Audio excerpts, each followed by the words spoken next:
할렐루야, 사랑하는 갈릴리 성도 여러분, 참 반갑습니다. 저는 별이 쏟아지는 갈릴리 교회 김진 목사입니다. 무더위 속에서 모두들 평안하시죠? 사회적 거리두기 4단계가 두 주 더 연장되어서 8월 둘째 주일까지 비대면 예배로 드리게 되었습니다. 그 어느 때보다도 신앙의 끈을 놓기 쉬운 때지요. 늘 말씀과 기도로 신앙의 끈을 팽팽하게 붙들 수 있기를 간절히 바랍니다. 요즘 올림픽 경기가 한창이지요. 메달을 향해서 최선을 다하는 선수들의 모습에서 너희도 상 받도록 이와 같이 다름질하라고 했던 바울의 권면을 떠올려 봅니다. 이기기를 다투는 자마다 자신을 절제하듯이 하늘의 면류관을 위해서 오늘도 믿음의 끈을 잘 조일 수 있기를 간절히 바랍니다. 또 돌아오는 토요일에는 교회학교 어린이부 온라인 여름성경학교 2주차가 진행됩니다. 어려운 상황에서 진행되는 온라인 성경학교를 위해서 많은 기도 부탁드립니다. 특별히 각 가정의 부모님들의 많은 협조를 부탁드립니다. 오늘은 지난 시간에 이어서 크로스웨이 제1권 하나님의 구원계획 20과 성령입니다. 우리는 지난 시간에 성자이신 예수 그리스도의 지상사역과 하나님 보좌 우편의 하늘사역을 살펴보았습니다. 주님께서는 하나님 나라 복음을 전하고 가르치신 선지자요, 세상의 죄를 대신 짊어지신 제사장이십니다. 또 하나님께서 약속하신 다윗 왕자의 주인인 왕이시며 십자가의 능력과 지혜를 통해 세상 사람들이 이해할 수 없는 하나님의 지혜를 가르치시고 친히 보여주신 지혜자시지요. 또한 주님은 보이지 않는 하나님을 보여주신 하나님의 형상으로 이 땅에 오셨습니다. 주님께서는 우리에게 하나님 아버지의 마음을 보여주셨습니다. 또한 우리를 구원하심으로 장차 온 세계를 구원하시고자 하시는 하나님 아버지의 계획을 보여주셨습니다. 부활하신 후 주님께서는 하나님 보좌 우편에 만물의 주관자요 교회의 머리로 오늘도 다스리고 계십니다. 또한 대제사장으로서 우리를 위해서 간구하시며 중보하신다고 성경은 말해줍니다.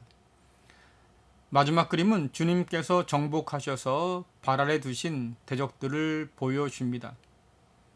죄와 율법의 권세, 또 심판과 정죄, 사망의 권세, 그리고 온 우주에 있다고 하는 하나님의 대적자들과 또 사탄, 이 모든 것들을 주께서는 이기시고 승리하셔서 발 아래 두셨습니다. 그래서 이 그림은 그리스도 예수의 최종 승리를 바라보도록 우리에게 소망을 줍니다. 오늘날 교회는 예수 그리스도의 십자가와 또 부활에 많은 초점을 맞추고 있습니다. 그래서 그것만이 복음인 줄 알아요. 하지만 예수 그리스도의 복음은 십자가와 부활에서 끝나지 않습니다. 주님께서는 부활 이후에 승천하셔서 하나님 보좌 우편에 계시지요. 거기서 온 우주 만물을 다스리시는 만물의 주관자로 세상을 통치하고 계십니다. 그뿐 아니라 지상교회의 머리가 되셔서 오늘도 하나님 아버지의 뜻을 교회를 통해서 펼쳐가고 계십니다. 그리고 마침내 하나님을 대적하여 높아진 모든 악을 심판하시고 새하늘과 새 땅을 우리에게 가져다 주실 것입니다. 여기까지가 복음이지요. 우리를 통해서 모든 만물을 회복시키려고 하는 하나님의 그 온전한 계획들을 이루어 가시는 것, 이것이 최종 복음입니다. 그러므로 일부의 복음이 아니라 온전한 복음을 깨달아 알아야 하지요. 일부의 복음으로는 그 어떤 소망도 품을 수 없고 또한 믿음의 인내로 끝까지 하나님께 충성을 다할 수가 없습니다. 이제 오늘은 삼위 하나님이신 성령을 살펴보려고 합니다. 성령 하나님은 어떤 분이신가를 살펴보기 전에 그림에서 보듯 삼위일체 하나님을 삼각형으로 설명하는 이유를 먼저 간단히 살펴보겠습니다. 삼각형이란 서로 다른 위치의 세 점이 연결되어 이루는 하나의 도형입니다. 세 꼭지점은 서로 연결되어서 하나의 삼각형을 이루지요. 세 꼭지점 중 하나가 없어지면 삼각형 자체가 사라지듯이 성부, 성자, 성령께서는 영원히 한 하나님으로 계십니다. 삼위일체 하나님 중 성령 하나님은 여러 이름으로 불립니다. 하나님의 영, 또 예수 그리스도의 영, 또 말씀의 영, 지혜의 영, 은사의 영, 능력의 영, 이런 다양한 이름들로 불리지요. 또 부끄러움을 타는 영이라는 말도 있습니다. 이 표현은 성령께서 그 모든 사역 가운데 앞장서셔서 어떤 일들을 주관하시고 나가신다기보다는 하나님 아버지의 영으로서 하나님 아버지를 돕고 또 예수 그리스도의 영으로서 그리스도 예수의 사역을 도우시는 일들을 감당한다고 하는 겁니다. 그런 의미에서 앞장서지 않고 뒤에서 돕는 영이라고 하는 거죠. 자, 이러한 이름들은 성령의 본질과 사역이 어떠한가를 우리에게 보여줍니다. 첫 번째 그림은 예수 그리스도의 사역과 성령의 사역이 하나로 연결되어 있음을 우리에게 보여주고 있습니다. 예수 그리스도께서 하나님 나라의 복음을 전하시고 십자가에서 죽으시고 부활하신 이후에 하나님 보좌 우편으로 올라가셨습니다. 자, 그러나 주님께서는 아무런 약속 없이 그냥 제자들을 떠나가신 것이 아니었습니다. 요한복음 14장 16절부터 17절 말씀 함께 읽겠습니다. 내가 아버지께 구하겠고 그분은 너희와 영원히 함께 있을 다른 보혜사를 보내주실 것이다. 그분은 진리의 성령이시다. 세상은 그분을 보지 못하고 알지 못하므로 그분을 받을 수 없다. 그러나 그분이 너희 안에 계시고 너희는 그분 안에 있기 때문에 너희는 그분을 아는 것이다. 아멘. 자, 요한복음 14장은 십자가 사건 이후 제자들을 떠나실 주님을 보여줍니다. 주님께서는 제자들을 위한 장소를 마련하시고 다시 오시겠다고 약속하셨습니다. 그런 후에 제자들과 영원히 함께 있을 다른 보혜사인 성령을 보내주겠다고 약속하십니다. 그분은 진리의 영이시지요. 자, 요한복음 14장 26절 28절 함께 읽겠습니다. 그러나 내 아버지께서 나의 이름으로 보내실 진리의 성령이신 보혜사께서 너희에게 모든 것을 가르치시며 내가 너희에게 말한 모든 것을 생각나게 하실 것이다. 너희는 내가 갔다가 너희에게로 올 것이다 라고 말한 내 말을 들었다. 너희가 진정 나를 사랑했다면 내가 아버지께로 가는 것을 기뻐했을 것이다.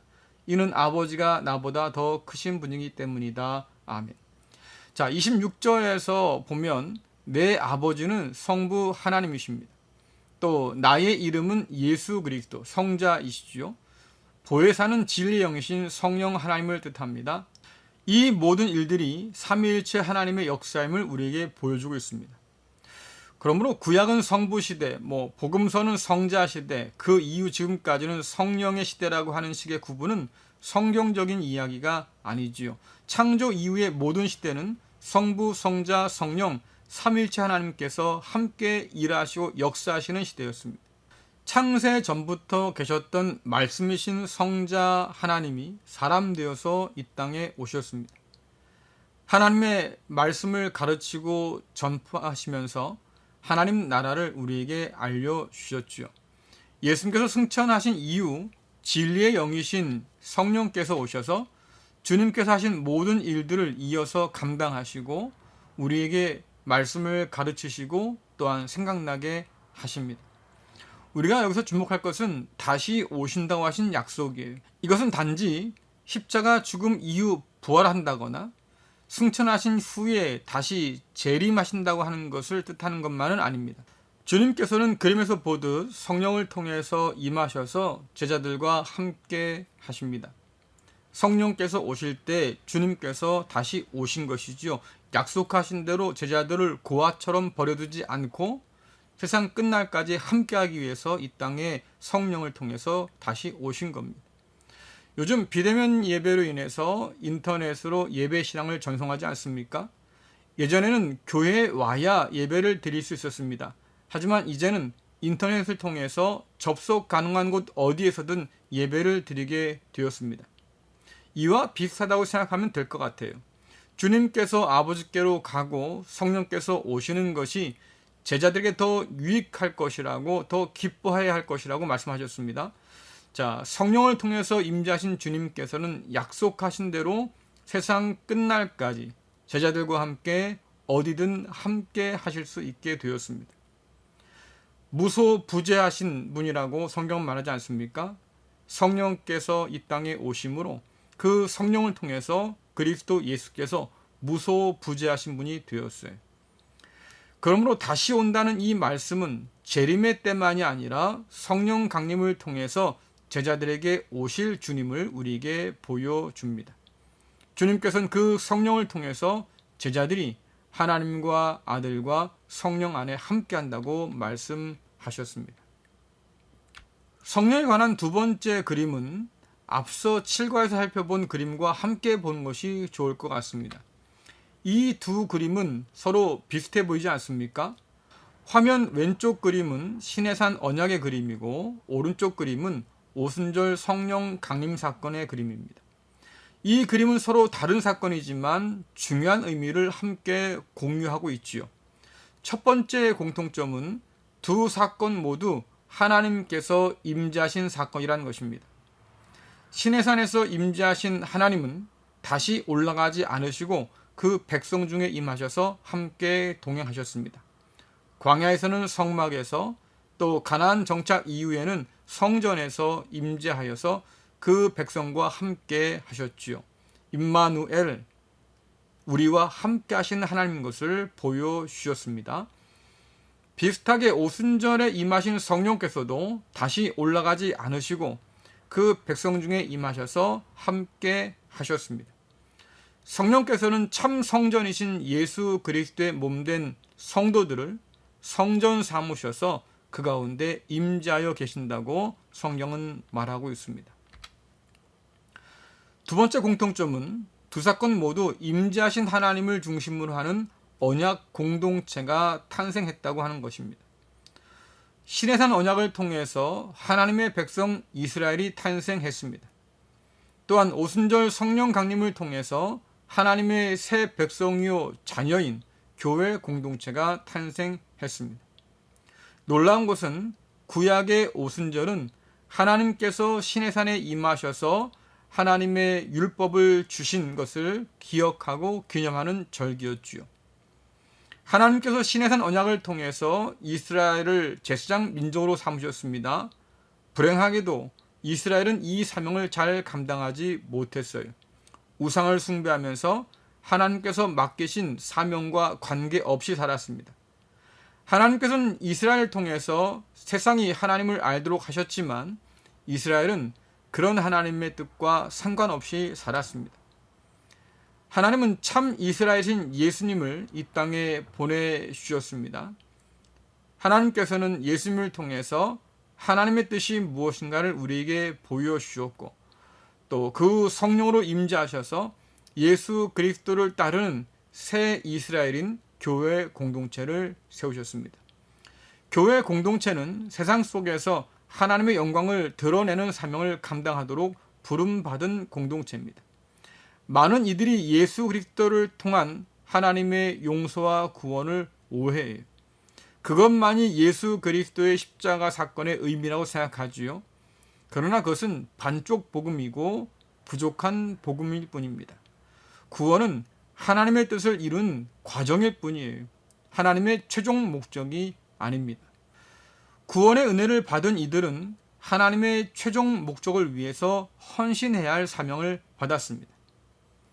교회를 통해서 하나님은 온 세상이 하나님을 알기를 원하시고 더 나아가서 타락하고 망가진 이 세상을 다시 예전같이 회복시키기를 원하시죠.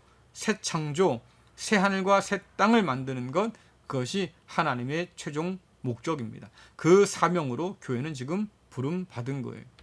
하나님께서 오늘도 그 뜻을 이루시기 위해서 교회에게 끊임없이 은혜를 공급하여 주고 계십니다. 마치 등잔불이 계속 타올라 빛을 발휘할 수 있도록 기름을 공급하는 것처럼 하나님께서는 성령을 통해서 우리에게, 교회에게 은혜를 부어 주십니다. 교회는 성경, 즉 말씀과 성례, 즉 세례와 성찬을 통해서 하나님께서 성령을 통해 부어주시는 그 은혜를 오늘도 누리고 있습니다. 자, 이 그림 보시면 보라색 부분이 보이시죠? 이것을 확대하면 왼쪽과 같은 그림인 것을 볼 수 있습니다. 십자가 위에 성경과 세례 그리고 성찬을 의미하는 떡과 포도주가 있지요. 세례와 성찬은 교회에서 행하는 예식으로 성례라고 부릅니다. 이것이 십자가 위에 있다고 하는 것은 그리스도 예수의 십자가 사역과 깊은 연관이 있음을 말해줍니다. 성경은 예수님에 관한 말씀이라고 주께서 이미 우리에게 가르쳐 주셨습니다. 주님은 성경에 기록된 약속대로 우리에게 오신 분이시지요. 또 말씀하신 대로 자신을 내어 주셔서 우리의 구원을 이루신 분이십니다. 또한 세례는 주님과 함께 죽고 사는 연합을 상징하는 예식이고, 성찬은 주님의 희생을 기억하고 기념하는 예식입니다. 우리는 세례와 성찬을 통해서 예수 그리스도의 죽음과 부활을 눈으로 확인합니다. 그래서 세례와 성찬은 보이는 말씀이라고 그렇게 부릅니다. 성경 말씀과 성례전은 예수 그리스도의 십자가의 죽음과 부활을 통해서 하나님께서 이루신 놀라운 구원의 역사와 그 은혜를 우리가 기억하도록 하는 장치들이죠. 교회 공동체인 우리는 이 모든 것을 예배를 통해서 실행함으로 기억하게 됩니다. 그래서 예배가 중요하다고 말씀드리는 거예요. 그림에서 보는 것처럼 하나님께서 성령을 통해서 임하심으로 성경을 깨닫게 하시고, 또한 그 성령을 통해서 세례와 성찬이 효력 있게 하십니다. 말씀과 성례를 통해서 우리는 구속의 은혜를 날마다 되새기고, 그뿐 아니라 하나님과 맺은 새 언약을 우리 영혼에 되새기게 됩니다. 자, 그림 밑에 붉은 박스에 보시면 사람들이 서 있지 않습니까? 자, 왼쪽에 있는 사람과 오른쪽에 있는 사람의 모습이 다르지요. 왼쪽에 있는 사람의 모습은 죄인의 모습입니다. 자기중심적인 삶을 살아왔던 삶의 모습을 보여주고요. 반면 오른쪽에 있는 사람은 하나님께서 창조하셨던 본래의 모습, 하나님과 함께 교제하며 영광 돌리고 또 서로 함께 섬기며 살아가는 그 본래의 모습을 우리에게 보여줍니다. 성령께서 역사하시는 말씀과 성례를 통해서 구속의 은혜를 받은 우리는 이전의 자기중심적인 죄의 삶을 벗어던지고 하나님과 이웃을 사랑하며 섬기는 자로 변화되지요. 성령은 우리가 하나님의 은혜를 헛되이 받지 않도록 오늘도 우리를 도우시며 인도하십니다. 우리가 성령을 힘입어 살 때에 주님을 닮아가는 삶을 살 수 있고, 하나님께서 원하시던 그 본래의 모습으로 살아갈 수 있습니다. 자, 이 마지막 그림은 성령께서 우리에게 주시는 선물이 무엇인가를 보여줍니다. 성령께서는 성경을 깨닫도록 도우시지요. 성령은 지혜의 영이요 또 말씀의 영이십니다. 주님께서 가르친 것을 깨닫게 하시고 또 생각나게 하실 뿐만 아니라 그 말씀을 따라 살 수 있도록 우리를 도와주시고 계십니다. 또 성령께서는 우리 상태가 어떠한지를 깨닫게 하시지요. 성령께서 말씀을 깨닫게 해 주실 때 그 말씀은 마치 거울과 같습니다. 그 말씀을 통해서 우리의 현재 모습이 어떤가를 깨닫게 되지요. 우리가 죄와 사망의 권세 아래 있으며 거기서 돌이키지 않을 경우에 하나님의 진노와 심판에 이를 수밖에 없다는 두려운 사실을 우리에게 깨닫게 해줍니다. 또 성령께서는 하나님께서 우리를 구원하시기 위해서 행하신 놀라운 사건이 무엇인가를 보여줍니다. 아들을 보내주셔서 하나님의 뜻과 사랑을 보여주셨습니다. 우리의 죄를 친히 지고 십자가에서 자신의 생명을 내어놓으신 그 아들을 하나님께서 다시 살리셔서 하늘 보좌 우편에 앉히셨습니다. 또 그 아들이 성령 하나님을 통해서 이 땅 가운데 임재하셔서 오늘도 우리 가운데 역사하신다고 성경은 가르쳐 주고 있습니다. 성령께서는 이 모든 일들을 우리에게 깨닫게 하여 주심으로 살 소망을 우리에게 허락해 주시지요. 성령께서는 죄인인 우리가 하나님의 은혜를 굳게 붙드는 것만이 살 길임을 깨닫게 하여 주십니다. 자신의 비참함을 깨닫고 하나님께서 내미신 구원의 손길을 붙들 믿음을 주신 분이 바로 성령이시죠. 그림에서 보듯이 튜브가 있지 않습니까? 물에 빠진 사람이 그 튜브를 잡아야 사는데 누군가 그 튜브를 던져 주어야 하잖아요. 하나님께서 베푸신 구원의 놀라운 은혜를 믿음으로 받을 때, 그때 비로소 우리는 구원의 은혜를 누리게 되는 겁니다. 자, 그런데 중요한 것은 이런 믿음도 성령께서 우리에게 주신다는 사실이에요. 말씀을 깨닫게 하심으로 자신을 보게 하시고 하나님께서 예비하시고 준비하신 구원의 놀라운 것들을 바라보게 하십니다. 그리고 그 하나님의 은혜가 아니고서는 우리가 살 수 없음을 깨닫게 하셔서 하나님의 은혜 앞에 무릎 꿇게 되는 거죠. 그래서 믿음은 성령의 선물입니다. 또한 성령께서는 믿음 안에서 하나님과 이웃을 섬길 수 있도록 각종 은사를 선물로 주십니다. 성도는 성령께서 주시는 각종 은사를 통해서 서로를 섬기며 그리스도 예수의 몸된 교회를 세워가지요. 그렇기 때문에 교회 공동체 안에서 우리가 갖는 직분과 은사는 자신을 드러내고 자랑하고 경쟁하라고 주신 것이 아닙니다. 오직 사랑으로 서로를 섬기도록 주신 하나님의 선물이지요. 자, 베드로전서 4장 10절부터 11절 말씀 함께 읽겠습니다. 하나님께서는 여러분 모두에게 성령의 선물을 허락해 주셨습니다. 또한 각자에게 특별한 다른 선물을 주심으로 하나님의 은혜를 알게 하셨습니다. 그러므로 하나님의 선물을 가볍게 여기지 말고 착한 종처럼 남들을 돕는 일에 사용하십시오. 말씀을 전하는 사람은 하나님의 말씀만을 전하는 사람이 되고, 봉사하는 사람은 하나님이 주시는 힘으로 남을 도우십시오. 무슨 일을 하든지 예수 그리스도를 통해 하나님께서 영광을 받으시도록 하기 바랍니다. 그분에게 영광과 능력이 영원토록 함께 하기를 바랍니다. 아멘. 우리는 선물을 거저 얻는 무엇이라고 생각합니다. 내게 주셨으니까 내 마음대로 쓰면 되는 것이라고 생각하지요. 자, 이러한 생각은 선물에 대한 요즘 사람들의 생각을 반영한 것입니다. 그러나 초대교회 시대의 선물이란 오늘날 우리가 생각한 것과는 전혀 다릅니다. 그 당시 선물은 반드시 갚아야 할 무엇이었습니다. 왕에게 선물을 하사받은 사람은 충성으로 보답해야 하는 것과 같지요. 선물을 받은 사람은 선물을 맡은 청지기와 같습니다. 그 선물을 잘 활용해서 남겨야 하는 거지요. 주님 비유에서 달란트를 선물로 나누어 받은 종들이 주인을 위해서 애쓰는 것과 같습니다. 베드로는 착한 종처럼 남을 돕는 일에 사용하라고 하지 않습니까? 그래야 하나님께서 영광을 받을 수 있기 때문입니다. 그러므로 성령의 선물은 우리가 잘 활용하고 또 섬김으로써 하나님께 영광 돌릴 수 있는 수단이 되는 거지요.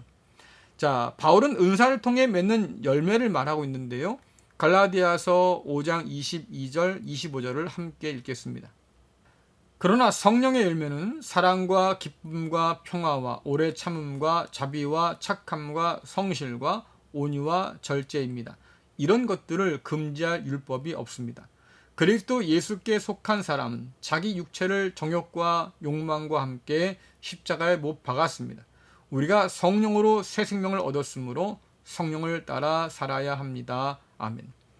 자, 성령의 열매는 다른 사람과의 관계 속에서 맺어지는 것들입니다. 즉, 우리가 성령께 받은 은사로 다른 이들을 섬김으로써 얻게 되는 거지요. 열매를 잘 보시면 물질적인 것들이 아니에요. 관계 속에서 누릴 수 있는 것들일 뿐만 아니라 주님을 닮은 인격에서 드러나는 것들입니다. 바울은 성령을 받은 사람은 예수 그리스도의 새 생명을 얻은 사람이요, 또한 성령을 따라 살아야 한다고 말하고 있습니다. 성령을 따라 산다는 것은 자기 욕망대로 욕심대로 사는 것이 아니라 성령께서 깨닫게 하신 하나님의 뜻을 따라 사는 것을 말합니다. 성령으로 살아야 성령의 열매를 맺지요. 주신 은사를 통해서 하나님을 사랑하고 또한 형제와 이웃을 사랑하며 섬길 때 우리는 아름다운 성령의 열매를 맺을 수 있고 또 그 열매로 하나님께 영광 돌릴 수 있게 됩니다. 또한 성령께서는 믿음의 선한 싸움을 끝까지 싸우도록 도우시지요. 세상의 악을 악으로 갚지 않고 선으로 악을 이기도록 인도하신 분이 바로 성령이십니다. 또한 우리가 끝까지 그리스도 예수 앞에 충성을 다할 때 성령은 그런 우리를 받아주시고 또 인정하시며 영원한 생명을 선물로 주십니다. 성령은 하나님이시지요. 많은 이들이 오해하듯이 성령은 우리가 소유할 수 있는, 이용할 수 있는 신비한 능력이나 에너지가 결코 아닙니다. 우리가 성령에 이끌려 살아야 할 성령의 종이며 도구입니다. 그림에서 보는 것처럼 성령께서는 우리의 필요에 따라서 은사를 주신 것이 아닙니다. 하나님의 뜻을 행하고 이루는 데 필요한 은사를 우리에게 주시지요. 우리는 그저 겸손하게 받아서 겸손하게 섬길 뿐이에요. 종종 남의 떡이 커 보이는 사람들이 있습니다. 늘 다른 사람의 은사를 부러워하면서 시기하고 질투하는 사람이 있어요. 또 자기 은사가 가장 큰 은사인 것처럼 그것이 자기 것인 것처럼 그렇게 교만하게 구는 사람도 있습니다. 마치 자신이 영적 엘리트라도 된 것처럼 다른 사람들을 무시하고 그들 위해 군림하려고 하는 그런 지배욕을 보이는 사람들이 교회 안에 많이 있지요. 이런 사람들 때문에 교회 안에 다툼과 분열이 생깁니다. 한 분이신 성령께서 하나의 목적을 위해서 우리에게 다양한 은사를 허락해 주셨습니다. 서로를 섬김으로 교회의 덕을 세우고 그리스도 예수의 영광을 드러내라고, 그래서 우리 하나님께서 우리에게 주신 그 놀라운 목적들을 성취하라고 우리에게 은사를 주신 거예요. 그런데 그 은사를 가지고 하나된 교회를 분열시키고 다툼과 시기와 질투로 말입니다, 교회를 엉망으로 만들어 간다고 하면 하나님 앞에서 그 죄를 우리가 어떻게 다 감당할 수 있겠습니까? 성령께서는 사랑으로 서로를 섬기라고 은사를 우리에게 허락해 주셨습니다.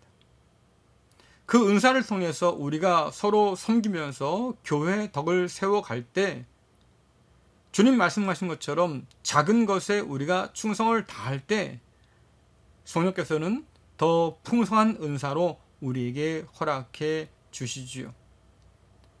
오늘도 성령께서는 우리 가운데 역사하시는 하나님입니다. 오늘도 예수 그리스도께서는 성령을 통해서 우리와 함께 하시며 세상 끝날까지 동행하십니다. 오늘도 하나님 아버지는 그 성령을 통해서 자신의 뜻을 계시하시고 성령을 통해서 하나님의 거룩한 뜻을 이루어 가고 계십니다. 모쪼록 저와 여러분은, 우리 갈릴리 교회는 이 성령을 따라서 행함으로 하나님의 큰 뜻을 이루어가는 그런 복된 성도, 교회 되기를 간절히 바랍니다. 우리에게 주신 작은 은사를 통해서 서로 섬기며 또 최선을 다할 때 더 아름다운 교회 공동체로 또 설 줄로 믿습니다. 비록 서로 만나기 어려운 때지만 그러나 우리가 오늘 배운 내용을 통해서 확신할 수 있겠지요. 우리는 따로 떨어져 있지 않고 오늘도 성령 안에서 주님과 함께 있습니다. 우리를 하나로 묶으시는 그 성령 안에서 서로 격려하고 위로하고 중보하고 또 기도하면서 이 어려운 때를 넉넉히 이겨가는 저와 여러분 될 수 있기를 간절히 바랍니다. 기도하겠습니다. 참 좋으신 하나님 아버지, 감사합니다. 성령을 우리에게 부어 주셔서 하나님 아버지의 큰 뜻을 알게 하시고 주신 은사로 서로 섬겨서 이 땅에서 예수 그리스도의 몸된 교회를 세워가게 하시니 참 감사드립니다. 오늘도 성령께서 우리 가운데 함께 하심을 믿사오니 아버지 하나님, 우리를 하나로 묶어주시고 또한 우리가 함께 한 마음으로 하나님을 섬기며 살아갈 수 있도록 인도하여 주옵소서. 성령께서 우리에게 주시는 새 힘을 가지고 새 생명을 가지고 그리스도 예수를 닮아가도록 인도하여 주옵시고 우리 안에 그리스도 예수의 인격이 자라날 수 있도록 하나님 역사하여 주옵소서. 아버지 하나님, 성령께서 가르쳐 주신 그 말씀을 통해서 하나님 아버지의 뜻을 온전히 깨달아 알게 하여 주시고 또한 그 뜻을 따라 살고자 할 때마다 주시는 은사를 통해서 새 힘을 통해서 넉넉히 감당토록 인도하여 주시고 우리 구원에 만족함으로 끝나는 것이 아니라 더 큰 하나님의 뜻을 바라보면서 새하늘과 새 땅이 이 땅가운데 임할 때까지 성령 안에서 주님과 함께 동행할 수 있도록 역사하여 주옵소서. 예수님의 이름으로 기도드리옵나이다. 아멘. 네, 날이 많이 덥습니다. 여러분 특별히 건강 조심하시고 함께 모여서 예배 드리는 그날까지 은혜 안에 머물 수 있기를 간절히 바랍니다. 마치겠습니다.